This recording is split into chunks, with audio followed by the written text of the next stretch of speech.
Good morning, students. Today we will start question 38, page 6.110. Question 38, page 6.110. In this question, give the necessary journal entries for the following transactions on dissolution of the firm of Aman and रजत.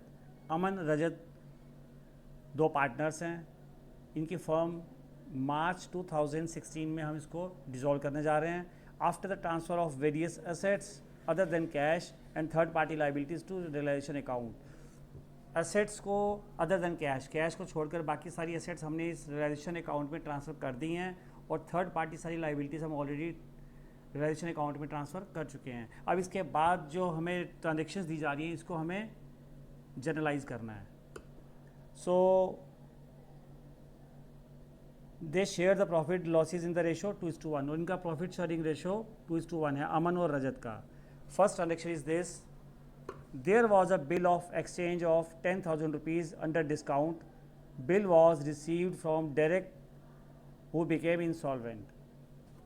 एक bill है, bills of exchange हमारे पास B आ रहा है हमारे पास एक 10,000 rupees का जो हमने डिस्काउंट करवाया था. The bill was received from direct, हमें डायरेक्ट से मिला था और वो बिल जो हमें डायरेक्ट से मिला था हमने उसको डिस्काउंट करवा लिया था बैंक से.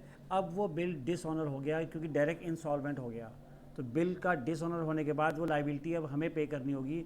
सो हम इस बिल की पेमेंट ये फर्म अमन और रजत की जो फर्म है ये पे करेगी. So entry for this is realisation account debit to bank account. Amount 10,000 rupees. 10,000 rupees का ये बिल था जो हमने डिस्काउंट करवाया था. डिस्काउंटिंग के बाद ये बिल डिसऑनर हो गया तो लाइबिलिटी एट लास्ट फर्म की होगी इसको पे आउट करने की. Next, bills payable of ₹30,000 falling due to 30th April 2016 was discharged at 29,550. एक बिल्स पेबल जो 30,000 रुपीज़ का था जिसको हमने डिस्चार्ज किया 29,550 रुपीज़ पर हमने इसको पे आउट किया. उसकी पेमेंट हमने 29,550 रुपीज़ की. सो ये हम पे करेंगे realisation account debit to bank. ये भी एक बिल है, बिल्स पेबल है जिसकी हमने पेमेंट की है. Again, the entry for this is realization account debit to bank account. Amount bill की अमाउंट थी, बिल्स पेबल की बीपी की अमाउंट थी 30,000 rupees but we had paid 29,550 rupees. So put here 29,550 rupees. Now come to next third entry. Creditors of ₹30,000 took over stock of ₹10,000 at 10% discount and balance was paid to them in cash. हमारे पास creditor थे 30,000 rupees के, वो हमारे से ले गए हमारा stock 10,000 rupees का स्टॉक, वो भी 10% डिस्काउंट पर. मींस 10,000 का स्टॉक वो 9,000 रुपीज़ में ले गए. स्टॉक वैल्यू कितनी थी 10,000 रुपीज़, डिस्काउंट 10%. वो स्टॉक हमारा कितने में रियलाइज हुआ 9,000 रुपीज़ में. It is given in question that the balance was paid to them in cash. वो क्रेडिटर जो 30,000 का क्रेडिटर था वो हमारे से 9,000 रुपीज़ का स्टॉक ले गया और बैलेंस हमने उसको कैश में पे किया. बैलेंस हमने उसको पे किया तो बैलेंस कितना अमाउंट बचा. क्रेडिटर हमारा 30,000 रुपीज़ का था, 9,000 का वो हमारे से स्टॉक रियलाइज़ करके ले गया, वैल्यू लगा के 9,000 की वो ले गया. देन आफ्टर हमारे पास बैलेंस बचता है उसका 21,000 जो हमने उसको पे करना है, वो हमने उसको पे किया. So entry for this realisation account debit to bank account 21,000 rupees. 9,000 का स्टॉक और 21,000 की हमने उसको कैश पेमेंट की। इस तरह से उस क्रेडिटर्स की 30,000 की अमाउंट हमने कंप्लीट पूरी कर दी, पे कर दी। Now come to next, there was an old typewriter.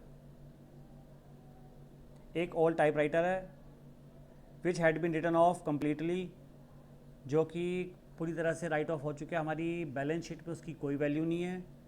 It was estimated to realise ₹600, लेकिन उसका एस्टिमेटेड वैल्यू जो है आज ₹600 है। It was taken away by Rajat. Rajat कौन है? Partner. This partner has taken this typewriter at 25% less than the estimated price. Estimated price of that typewriter is ₹600 and Rajat is a partner who has taken this at less price, 25% less. Means to say कि 600 में से 25% less करके वो ₹450 में उसने partner ने ये asset को ले लिया। तो हम क्या करेंगे अब यहाँ पर, हम रजत के अकाउंट को, कैपिटल अकाउंट को डेबिट करेंगे। कोई पार्टनर किसी भी एसेट को ले जाता है तो estimated realised value that is ₹600 and taken over by a partner Rajat at 25% less. So Rajat एक पार्टनर जिसने कि, वैसे तो ये हमारा जो टाइपराइटर है, ये एसेट्स हम राइट ऑफ कर चुके हैं, हमारी बैलेंस शीट में कहीं नहीं है ये, लेकिन इसकी एस्टिमेटेड वैल्यू है ₹600। और पार्टनर अगर किसी एसेट को लेकर जाता है तो हम उसकी कैपिटल अकाउंट को डेबिट करते हैं। सो यहाँ पर वो 25% लेस मीन्स 600 में से 25% लेस किया हमने,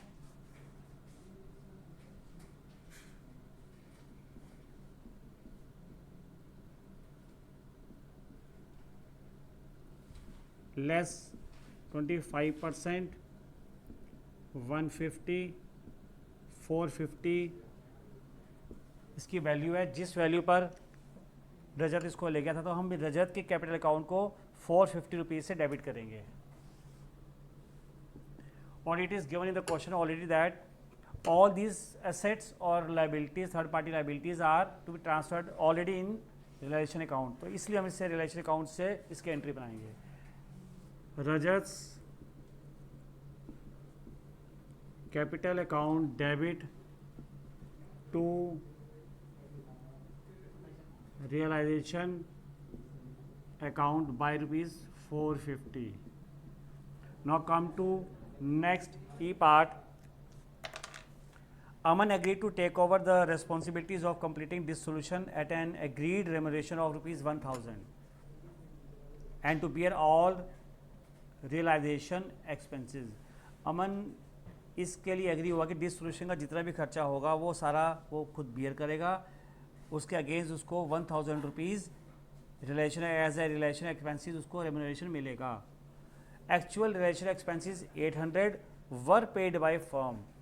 फर्म ने ₹800 अमन के बिहाफ पर, अमन जो कि एक पार्टनर है, इसके बिहाफ पर ₹800 फर्म ने ऑलरेडी पे कर दिए। फर्म ने अमन को ₹1,000 एज अ रियलाइजेशन एक्सपेंसेस पे करने थे। ₹800 फर्म ने खुद पे किए, मींस फर्म ने ₹1,000 अमन को देनी है, जिसमें से वो ₹800 ऑलरेडी पे कर चुकी है फर्म, और रिमेनिंग ₹200 फर्म अमन को देगी, अमन के कैपिटल अकाउंट को क्रेडिट करके उसको दे देगी। इस तरह से इसकी एंट्री बनेगी रियलाइजेशन अकाउंट डेबिट ₹1,000 टू जितना फर्म ने ऑलरेडी पे कर दिया, टू बैंक अकाउंट ₹800 फर्म पे कर चुकी है, टू अमन्स कैपिटल अकाउंट ₹200 पे अमन करेगी, अमन को पे करेगी। इस तरीके से ये एंट्री कंप्लीट होगी। और लास्ट एंट्री हमारी 6 entry F point, loss on realisation was ₹54,000।